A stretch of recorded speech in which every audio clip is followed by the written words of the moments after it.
What have you gentlemen done with my child?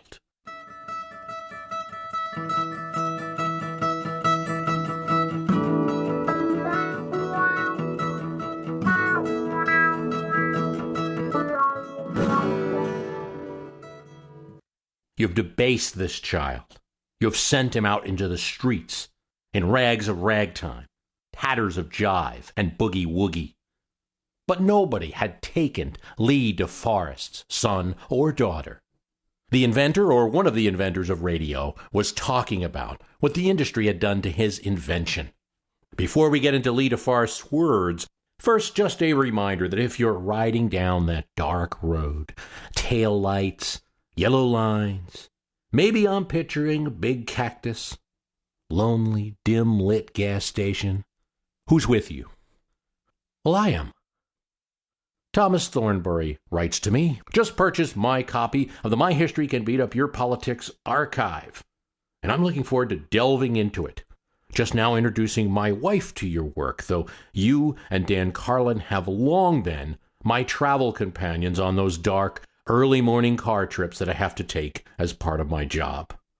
Well, thanks, Thomas. We're going to talk about radio on this show. And I'm a big believer in audio because you can do something else. Jog, work out, play with the cat, water the plants while you're listening. As we'll discuss later, you can even play video games. And like radio before podcasting, we stimulate your ears, or we try to, and we think we stimulate your brain. But not your overused, tired 21st century eyes that are always peering into some glowing box these days. That's what's great about audio. So buy the archives, support your podcasters. 1888 is a great deal considering the sheer amount of content, scores of hours of discussions of great political topics and stories. Just go to www.myhistorycanbeatupyourpolitics.com. You find the link there. Order. Within 24 hours, you're going to get a link from me, which is going to be the URL where you can get those archive episodes. Okay, so back to the letter from Lee DeForest, one of the many inventors of radio, called himself the father of radio, but as we'll see, he got a little dramatic. He complains about his child radio being sent out into the streets in tatters of jive. He was writing to the National Association of Broadcasters really 40 years after he invented, a small part of the radio thing.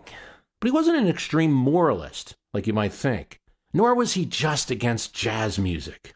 Indeed, in his assault on the radio industry, it was not just boogie-woogie that met his ire, but ads on the radio drew his particular disdain, the sheer amount of them. He wrote on, "You have sent him out into the streets to collect money from all soap and sundry for hubba bubba and audio jitterbug. You have made him a laughingstock to intelligence, surely a stench in the nostrils of the gods of the ionosphere. You have cut time into tiny cubelets. These evils, though, might have been the result of what his very invention unleashed. Picture a small round bulb that fits into the palm of your hand. Look through it. It's made of clear glass. Touch it. It feels smooth, like a light bulb. And indeed, when it was first invented, it was used as kind of a dimmer light bulb. But this is 1906 high tech. On closer inspection, you'll notice a metal filament hooked up to a zigzagging wire that looks like a few paper clips attached to a metal square. In your hand, this bulb does nothing but apply an electrical current to the filament, and it can create a larger current than what you sent in. This is a vacuum tube, an amplifying vacuum tube. Now, Lee DeForest invented this triode, but he didn't invent the whole thing. That a current can go from filament to plate and turn from AC to DC power was already invented by Thomas Edison 20 years before. What DeForest did was invent that zigzagging wires that looked like a little paperclip in the middle. Of course, at the time, DeForest didn't think of it as a way to transmit the human voice. A writer in Radio Broadcast Magazine says that DeForest really, during his lifetime, didn't know much about how his inventions worked. When asked by scientists, he would always say he couldn't talk to them because of the patent lawyers. DeForest became the father of radio through the work of a younger man But Forrest would end up battling in court when Howard, or E.H. Armstrong, was a 14-year-old boy. His father bought him a book, The Boy's Book of Inventions. There Armstrong read about Marconi's sending of the first wireless message across the Atlantic, and Armstrong decided he'd like to become an inventor. And in his attic, overlooking the Hudson River in Yonkers, New York, he began tinkering, transmitting Morse code signals. That was already going on at this time. Armstrong set out to make them louder, and he tried flying specially made antenna kites from the upper stories of his parents' house in Yonkers, New York. Got his sister to help. Then he built a 125-foot antenna pole in the backyard, the tallest in the area. A neighbor in Yonkers telephoned his mother to say that Howard was at the top of this pole, made her nervous to watch. Mom was supportive. If it makes you nervous, don't watch him. His mother was right to be supportive because in his junior year at Columbia, Armstrong's diligent search for improved reception paid off. It was the result of a mistake. He was using DeForest tubes and then noticed when he moved DeForest's little grids closer, there was a loud sound in his headphones.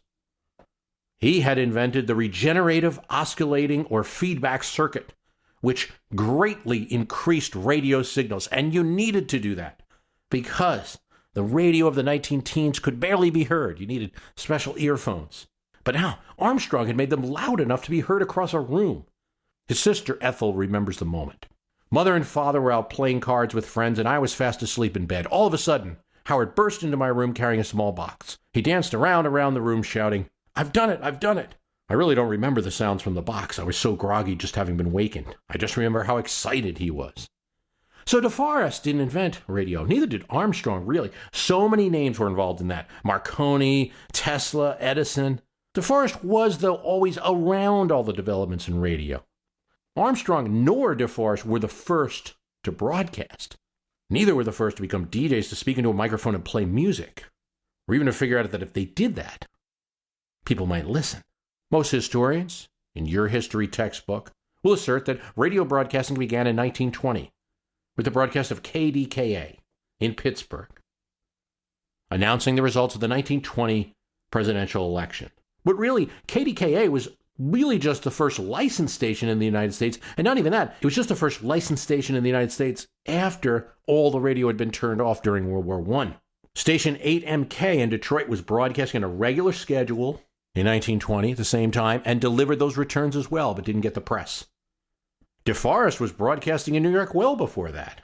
In 1919, University of Wisconsin had a college radio station, but they were all beat out by Doc Charles Herold in San Jose, California, who started broadcasting using a crude arc receiver, no vacuum tubes. He started in 1909 with call letters FN, then 6XF. He built an audience by publishing an ad in a wireless equipment magazine. "We have been giving wireless phonograph concerts to amateur men in the Santa Clara Valley." His big moment was during the 1915 San Francisco World's Fair, when he broadcasted live. Tens of thousands watched him doing it. Radio then was just in its novelty stage. It was something to see. It was a freak show, a geek show. What does that mean? We'll get into that. If you listened to Herold, you did so with a crystal set, picking up a very faint voice through a set of headphones. This was the time of the radio geek. Yes, with the kits being mailed out, this was much more of a hobbyist undertaking, radio, during the 19-teens. And there were less corporate brands than there were personal inventions. Small equipment companies. Make it yourself. It was very similar to the 1960s and 1970s in Silicon Valley. Now, I'll share something. I just watched this movie, Computer Chess, about a group of computer programmers in 1980 at a computer chess convention trying to defeat each other.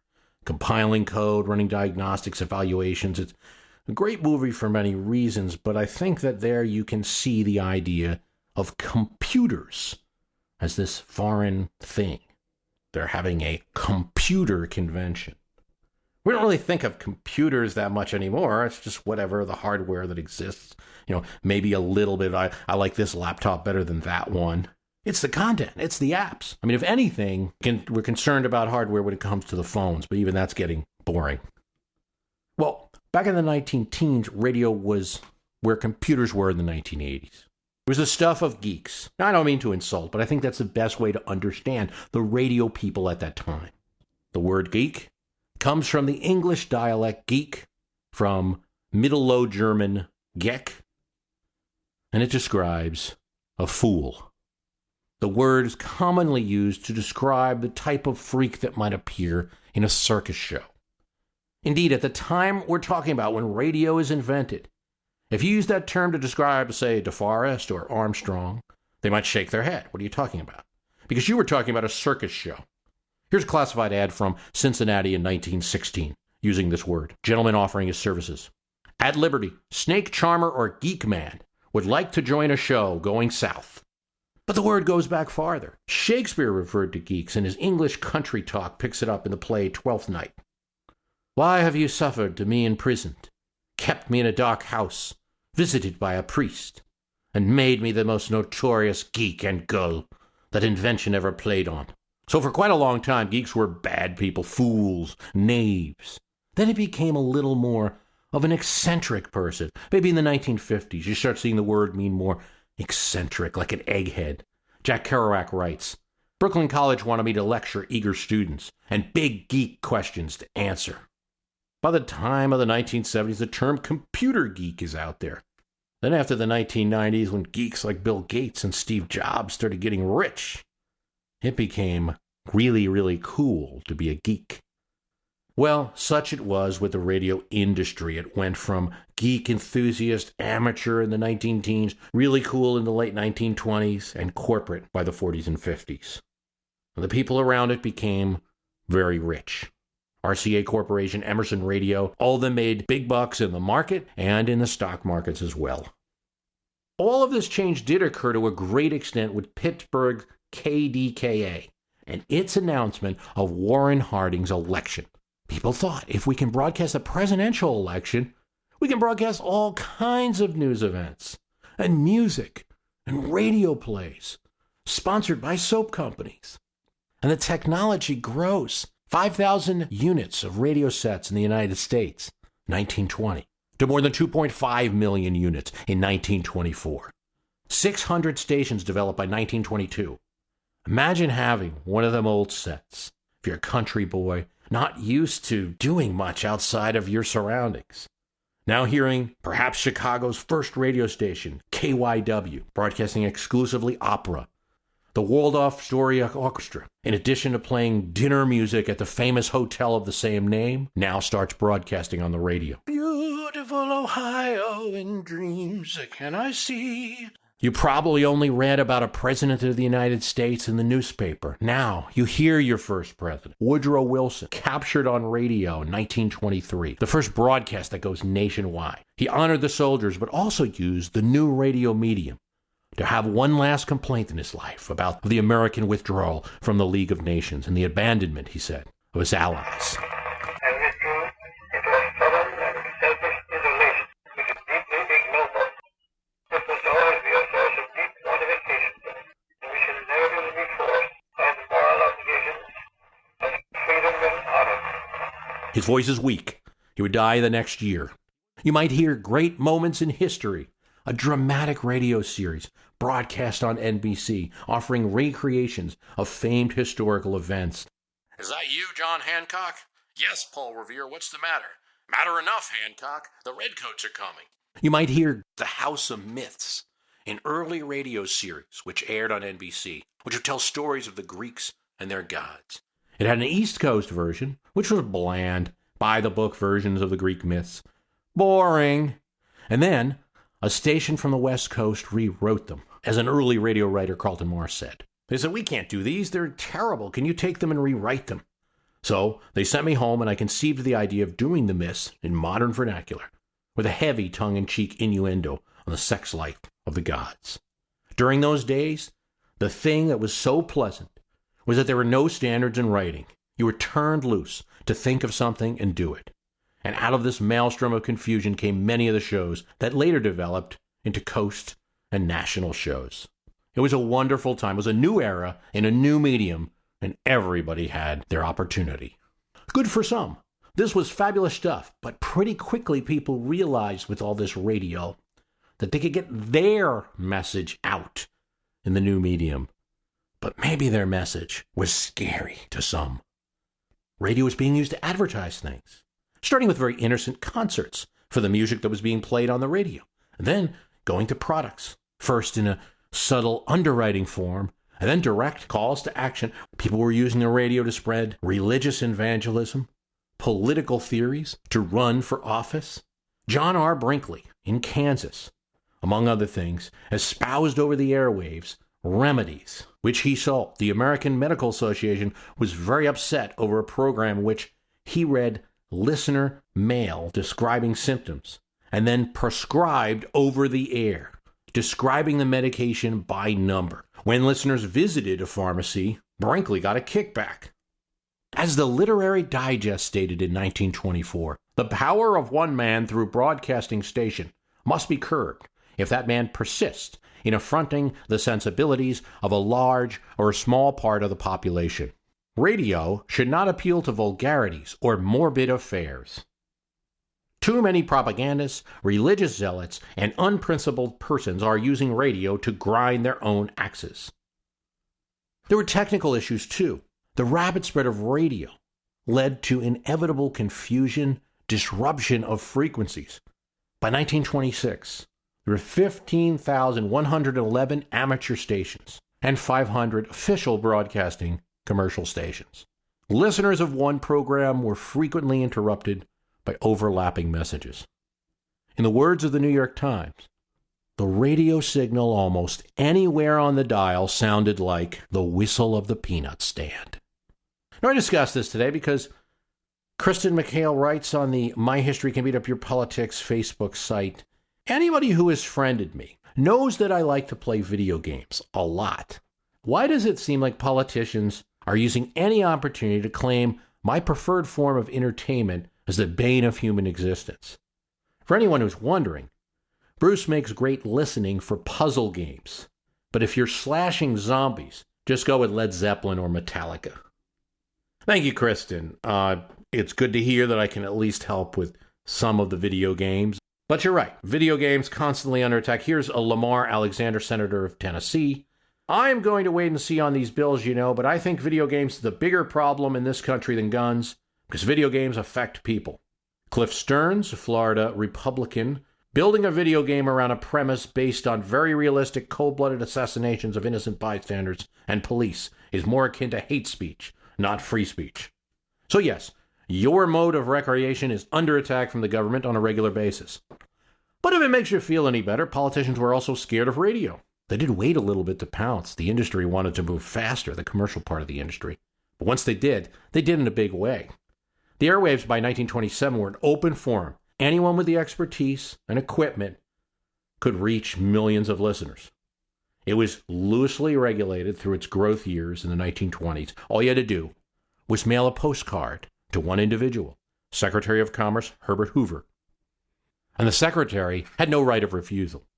So, offering to bring order out of the chaos of radio, Representative Wallace White and Senator Clarence Dill, radio experts, began a year-long fight to pass legislation to regulate radio, leading to the Radio Act, which was signed by Calvin Coolidge in February 1927. It was opposed. Kay Pittman of Nevada, E.L. Davis of Tennessee represented the rural American voice, the common people. They believed that the Radio Corporation of America was conspiring to turn radio into a monopoly. And there were more conservative voices that opposed this. South Carolina Senator Coleman Blease was willing to create a federal radio commission if he knew what the politics and religion of the commissioners were. He wanted to know if someone would go on the air and say that he, Senator Blease, came from a monkey. To prevent that from happening, Blease introduced an amendment that would have prohibited all radio discussion of evolution. During the debate, the Blease Amendment was rejected, but it did show how there were many cooks in this pot. With all these competed voices as the Radio Act's being debated, it helped when on a conference in Washington on radio legislation, Herbert Hoover spoke. He said broadcasters needed free speech and the right to broadcast, and broadcasting needed to be free of malice and unwholesomeness. Radio was a public utility that needed to be, he said, double guarded because it entered the home. Here's what Hoover said. We hear a great deal about the freedom of the air, but there are two parties to the freedom of the air, and to freedom of speech for that matter. There's the speech maker and the listener. Certainly in radio, I believe in freedom for the listener. For senators and congressmen who were confused about the Radio Act and what it might do, the soothing words of the Secretary of Commerce, who at this time was quite popular, helped to allay the fears and pass the legislation. The Radio Act gave the Secretary of Commerce more control over who could be denied a license to broadcast. The instructions to the Radio Act were specific. No person within the jurisdiction of the United States shall utter any obscene, indecent, or profane language by means of radio communication.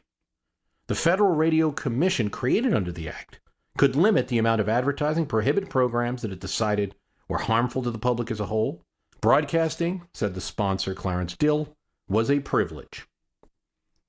Not surprisingly, the major radio corporations, AT&T, General Electric, National Association of Broadcasters, all endorsed the bill.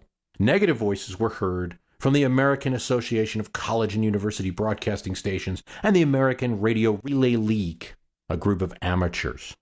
They feared stations would lose their licenses, and in 1928 they were proved right.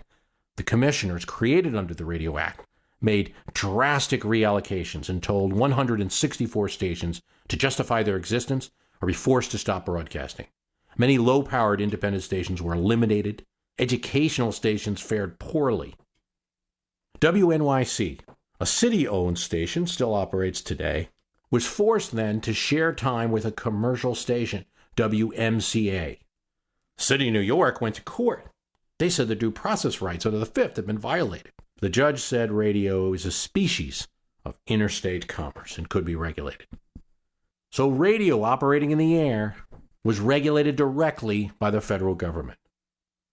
The threat of radio from this free experimentation of the empire of the air to something under direct government control was similar to some of the problems that your particular medium of recreation you described, video games, encountered when they first appeared. And when they did, that would be not in people's homes yet, except the very rich, but usually in storefront arcades. 1981, Franklin Square, New York, Long Island. Some 100 people demonstrated outside a video arcade in an effort to close the place, which they say has introduced a bad element to the community. Since the arcade, Fool's Ball World on Hempstead Turnpike opened in 1980, vandalism and drug use are up in the area, residents complained. At the same time, in other towns, there were statements at meetings that arcades should be closed because the video games cause children to become drug users and purse snatchers. It's hard enough to get them to go to church, said one resident complaining in a town zoning board.